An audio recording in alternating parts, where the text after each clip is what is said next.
नमस्कार, स्वागत है आप सभी का। मैं हूं दीपिका। चलिए शुरुआत करते हैं सुपर 60 की।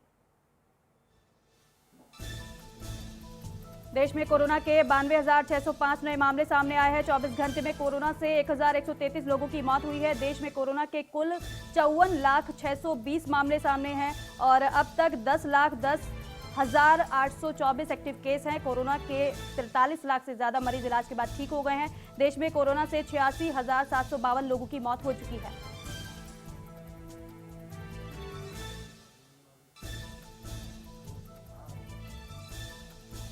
कृषि मंत्री नरेंद्र सिंह तोमर ने राज्यसभा में कृषि बिल से जुड़े 3 बिल पेश किए हैं। बिल पेश करने के बाद कृषि मंत्री ने कहा कि एमएसपी जारी थी, जारी है, जारी रहेगी। किसी भी तरह फसल बेच सकते हैं किसान और मनमानी कीमत पर भी उन्हें फसल बेचने में आजादी होगी।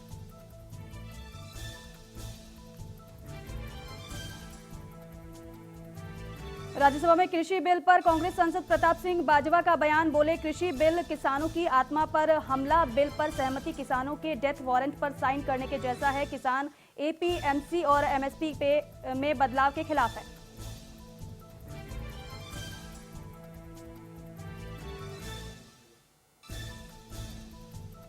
कृषि सुधार बिल की आड़ में राहुल गांधी ने फिर बोला, पीएम मोदी पर हमला। ट्वीट के जरिए किया वार। किसानों को पूंजीपतियों का गुलाम बना रहे मोदी, लिखा।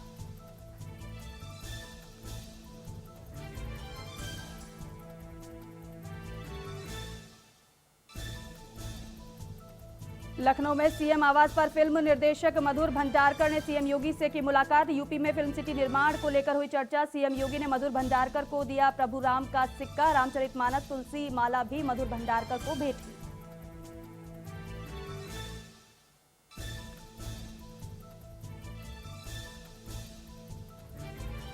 यूपी में शिक्षकों के अंतरजनपदीय तबादले पर बड़ा फैसला। सीएम योगी ने अंतरजनपदीय तबादलों के लिए दिए निर्देश। पूरी तरह से पारदर्शी प्रक्रिया के तहत कार्रवाई के भी निर्देश दिए। करीब 45,000 शिक्षकों को इसका लाभ मिलेगा।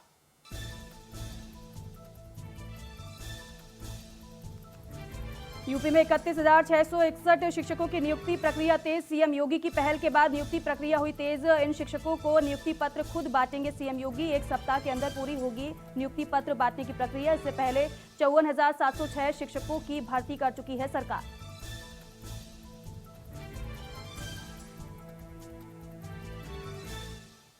यूपी में नए कोविड पोर्टल का हुआ लोकार्पण। सीएम योगी ने वीडियो कॉन्फ्रेंसिंग के जरिए किया लोकार्पण। पोर्टल के जरिए से कोरोना के परिणाम की जानकारी मिलेगी। अब लिंक से उत्तर प्रदेश में कोई भी अपना कोविड-19 का रिपोर्ट निकाल सकता है।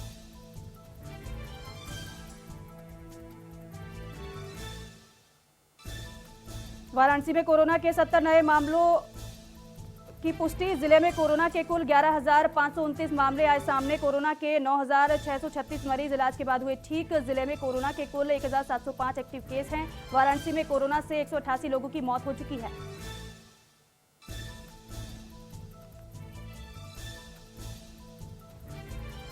साहिबाबाद की राजीव कॉलोनी में रहने वाले विकास की लाश पंखे से लटकी मिली। ये बताया जा रहा है कि विकास ने सुसाइड की है और पुलिस मामले की जांच कर रही है।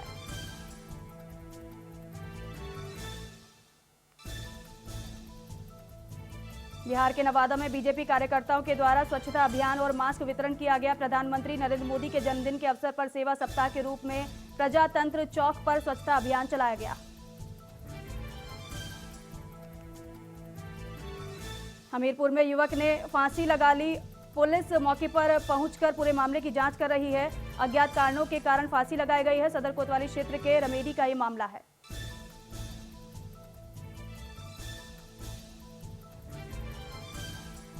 कासगंज के सुनगढ़ी गांव में शराब सेल्समैन की हत्या कर दी गई है। परिजनों ने सुनगढ़ी थाने के सिपाही श्याम सिंह पर हत्या का आरोप लगाया है। आरोप है कि दुकान बंद कराकर सिपाही बुलाकर ले गया था। आरोप है कि गला दबाकर उसकी हत्या की गई। पुलिस मामले की जांच कर रही है।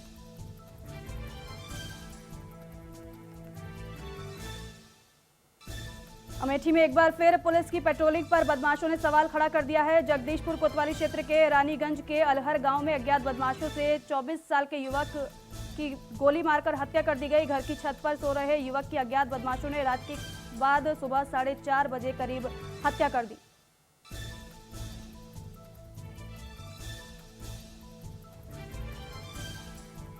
यूपी के कौशाम्बी जिले की पुलिस ने 2 सितंबर को फाइनेंस कंपनी के कर्मचारी के साथ हुई लूट का खुलासा किया है। पुलिस ने मुखबिर की सूचना पर दबिश देकर लूट करने वाले गैंग के 4 सदस्यों को गिरफ्तार कर लिया है। आरोपियों के पास से 2 तमंचे, जिंदा कारतूस, 2 बाइक और लूटे गए 10,000 रुपए बरामद किए हैं।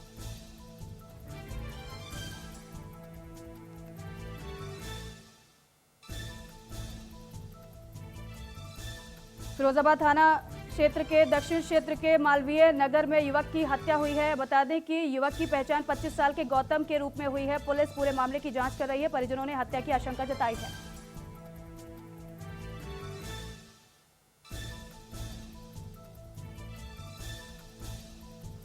कानपुर में डीएम और सीएमओ ने गोविंद नगर स्थित रीजेंसी हॉस्पिटल का निरीक्षण किया। निरीक्षण कर डीएम ने कोविड-19 के मानकों को पूरा करने के निर्देश दिए।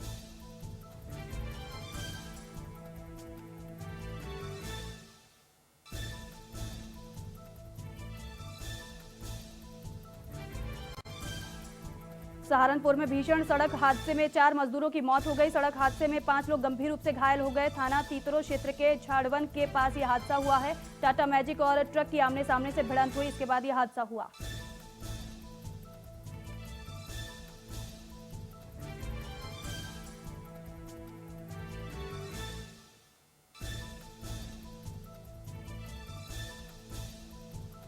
अयोध्या में NH 28 हाईवे पर भीषण हादसा हो गया। रॉन्ग साइड से आ रहे टेम्पो को ट्रक ने टक्कर मार दी। हादसे में 4 लोगों की मौत हो गई, वहीं 9 लोग घायल हो गए। 2 प्राथमिक उपचार के बाद डिस्चार्ज हो गए। 7 का जिला अस्पताल में इलाज चल रहा है और थाना रौनाही के सोहावल चौराहे के पास यह हादसा हुआ है।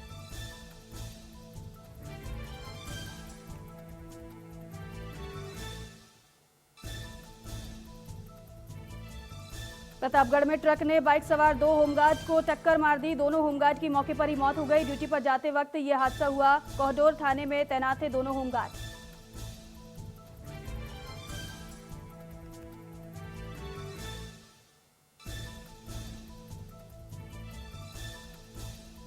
वाराणसी में भक्तों के लिए खुले भगवान बजरंगबली के कपाट।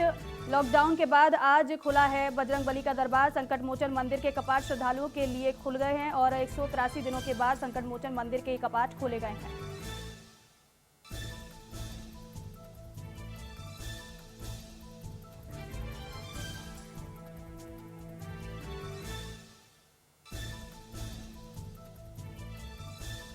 उत्तराखंड में अनलॉक 4 की संशोधित गाइडलाइन जारी कर दी गई है। प्रदेश सरकार ने ये अनलॉक 4 की संशोधित गाइडलाइन जारी की है। उत्तराखंड आने वालों की बॉर्डर पर अब सिर्फ थर्मल स्क्रीनिंग होगी। व्यापार और परीक्षा के लिए आने वाले लोगों को क्वारंटीन नहीं होना पड़ेगा और प्रदेश में आने से पहले रजिस्ट्रेशन करवाना अनिवार्य है।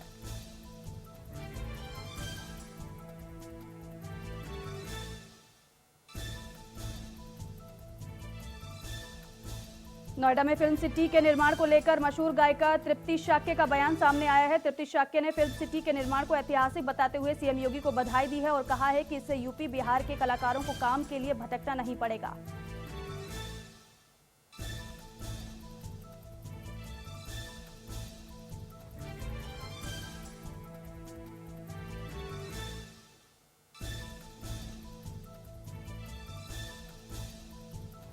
कानपुर के नौबस्ता थाना क्षेत्र में कुछ दबंगों ने एक पति पत्नी की जमकर पिटाई कर दी। हैरानी की बात तो यह है कि इस दौरान वहां पुलिस दबंगों को रोकने के बजाय पिटाई का वीडियो बनाती रही। इस घटना के बाद पीड़ित सोशल मीडिया पर पोस्ट वायरल करके अपनी जान की बचाने की गुहार लगा रहा है, जान को खतरा बता रहा है। वहीं मामला सामने आने के बाद पुलिस वाले इस पर कुछ भी बोलने से बचते नजर आए।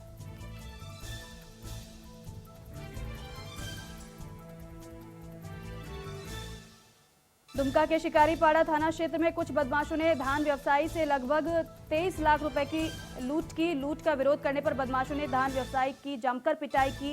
इस घटना के बाद पीड़ित ने पुलिस से शिकायत दर्ज कराई। फिलहाल पुलिस मामले की जांच कर रही है।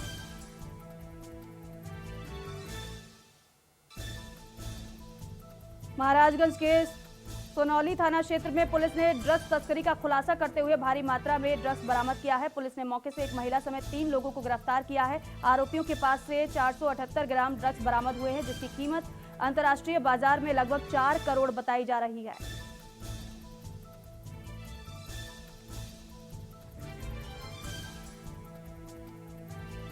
मुजफ्फरनगर के जानसठ थाना क्षेत्र में पुलिस और बदमाशों के बीच मुठभेड़ हो गई। मुठभेड़ में पैर में गोली लगने से बदमाश घायल हो गया, जिसे गिरफ्तार कर लिया गया और हालांकि घायल बदमाश को अस्पताल में भर्ती कराया गया। पकड़े गए बदमाश के पास से एक बाइक, एक तमंचा और 3 कारतूस बरामद हुए हैं। बता दें कि आरोपी पर लूट और चोरी के दर्जनों मुकदमे दर्ज थे।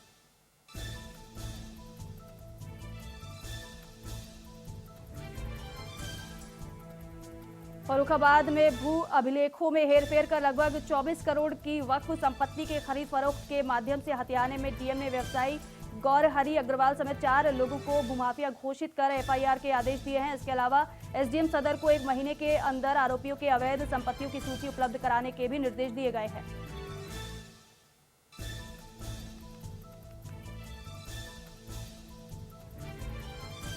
बिहार विधानसभा चुनाव के मद्देनजर जिले में नक्सलियों के खिलाफ चलाए गए विशेष अभियान के तहत जमुई में 3 नक्सलियों को गिरफ्तार किया गया है। नक्सलियों के पास से एक देशी पिस्टल, 3 गोलियां और 3 मोबाइल बरामद हुए हैं। पकड़े गए सभी नक्सली माओवादी संगठन के सक्रिय सदस्य हैं और कई बड़ी घटनाओं को अंजाम देकर फरार चल रहे थे।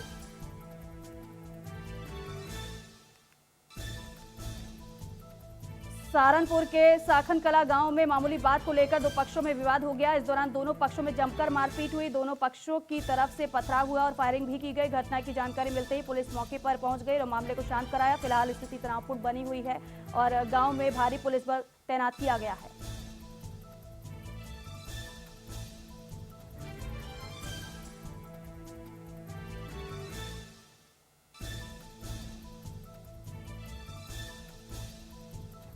फिलहाल यहाँ रुकेंगे छोटे से ब्रेक के लिए, फौरन लौटेंगे।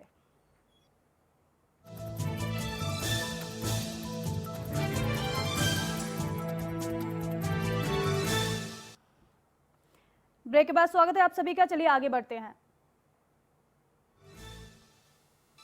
भागलपुर के नवगछिया इलाके में कोसी नदी का जलस्तर घटने से लगातार किनारों पर कटान की समस्या बढ़ती जा रही है। शनिवार रात बगजान तटबंध का करीब 25 मीटर के दायरे तक ध्वस्त हो गया, जिससे नदी का पानी अब गांव की ओर बढ़ने लगा है। तटबंध ध्वस्त होने से नदी के किनारे बसे लोगों को बाढ़ का खतरा सता रहा है।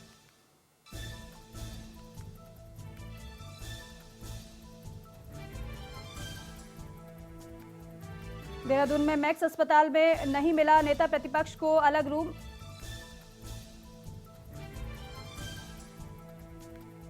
विधानसभा चुनाव नजदीक आते ही सरकार को जनविरोध का सामना करना पड़ रहा है। इसी क्रम में अररिया में बिहार राज्य तालमी मरकज शिक्षक संघ के कर्मियों ने मुख्यमंत्री, उप मुख्यमंत्री और शिक्षा मित्र का अर्थी जुलूस निकाला। कर्मचारियों ने सरकार के खिलाफ जमकर नाराजगी जताई।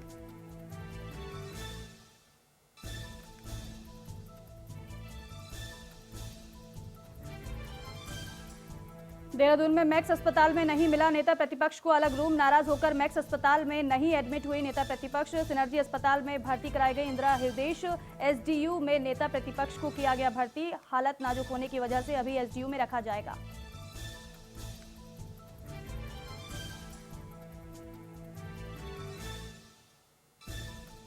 उत्तरकाशी के जिलाधिकारी मयूर दीक्षित ने भटवाड़ी प्रखंड में स्थित मां जगदम्बा आजीविका स्वायत्त सहकारिता में आजीविका की तरफ से संचालित ग्रोथ सेंटर का निरीक्षण किया। इस दौरान जिलाधिकारी ने संग्रहण केंद्र, कार्यालय, निर्माणाधीन भवन और सहकारिता की तरफ से स्थापित ग्रोथ सेंटर में संचालित मशीनों का निरीक्षण भी किया।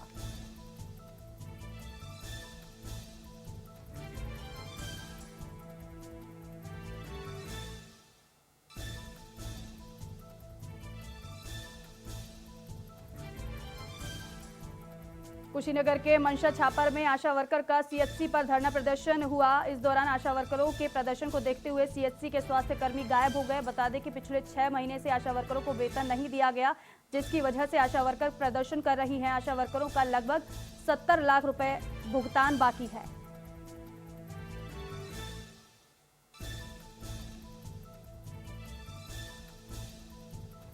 गोरखपुर में बॉक्स ऑफिस यानी सिनेमा जगत से जुड़े कारोबारी कोरोना की वजह से भुखमरी की कगार पर पहुंच गए हैं। यहां काम करने वाले कर्मचारी पूरी तरीके से बेरोजगार हो गए हैं। कुछ कर्मचारी दूसरे व्यवसाय की तरफ पलायन कर चुके हैं, क्योंकि परिवार चलाना मुश्किल हो गया है।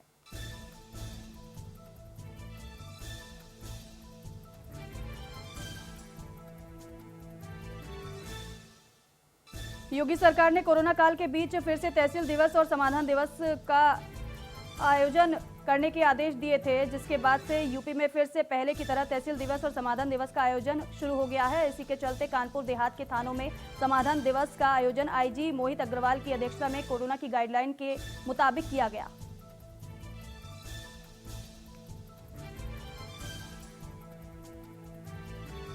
गोरखपुर में रेलवे के निजीकरण के खिलाफ पूर्वोत्तर रेलवे कर्मचारी संघ ने रेलवे स्टेशन के पास विरोध प्रदर्शन किया। महामंत्री विनोद राय ने कहा कि रेल की संपत्तियों को बेचा जा रहा है, अस्पताल और सरकारी संस्थानों का निजीकरण किया जा रहा है, नौजवानों को नौकरी नहीं दी जा रही है।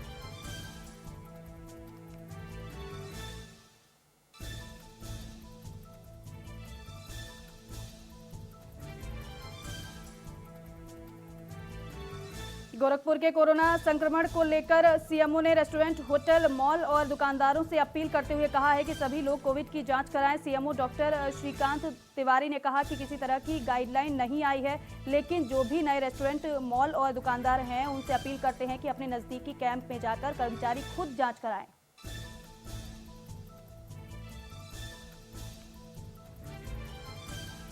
लखनऊ में 12 घंटों में चोरी की 2 बड़ी घटनाओं ने पुलिस की सक्रियता पर सवाल खड़े कर दिए हैं। संसारपुर गांव में सराफा बाजार में दुकानदार से लूटपाट के बाद महज 12 घंटों के अंदर ही इटौजा थाना क्षेत्र में बदमाशों ने चोरी की एक और बड़ी घटना को अंजाम दिया। बदमाशों ने हरदा गांव के 3 घरों में लगभग 10 लाख की चोरी कर फरार हो गए, जिसमें कई कीमती जेवरात और लाखों की नकदी शामिल है।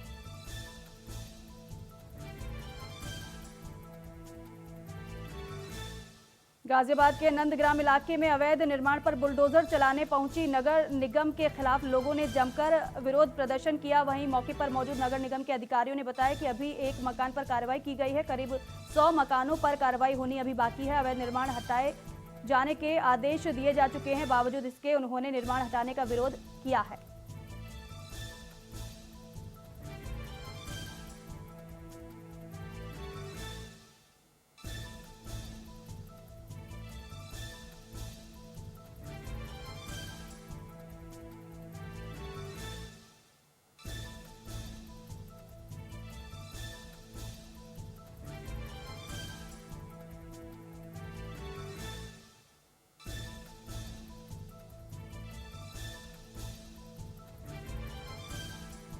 उत्तराखंड में रोडवेज घोटाले का मामला सामने आया है। स्पेशल ऑडिट में ये मामला सामने आया है, जिसमें अधिकारियों और कर्मचारियों ने एसीपी का गलत इस्तेमाल किया। घोटाले में 1000 से ज्यादा कर्मचारियों की रिकवरी हो सकती है। मुख्यालय के बाद हर डिपो का ऑडिट हो रहा है। ग्रामीण डिपो में जांच के दायरे में 35 कर्मचारी हैं।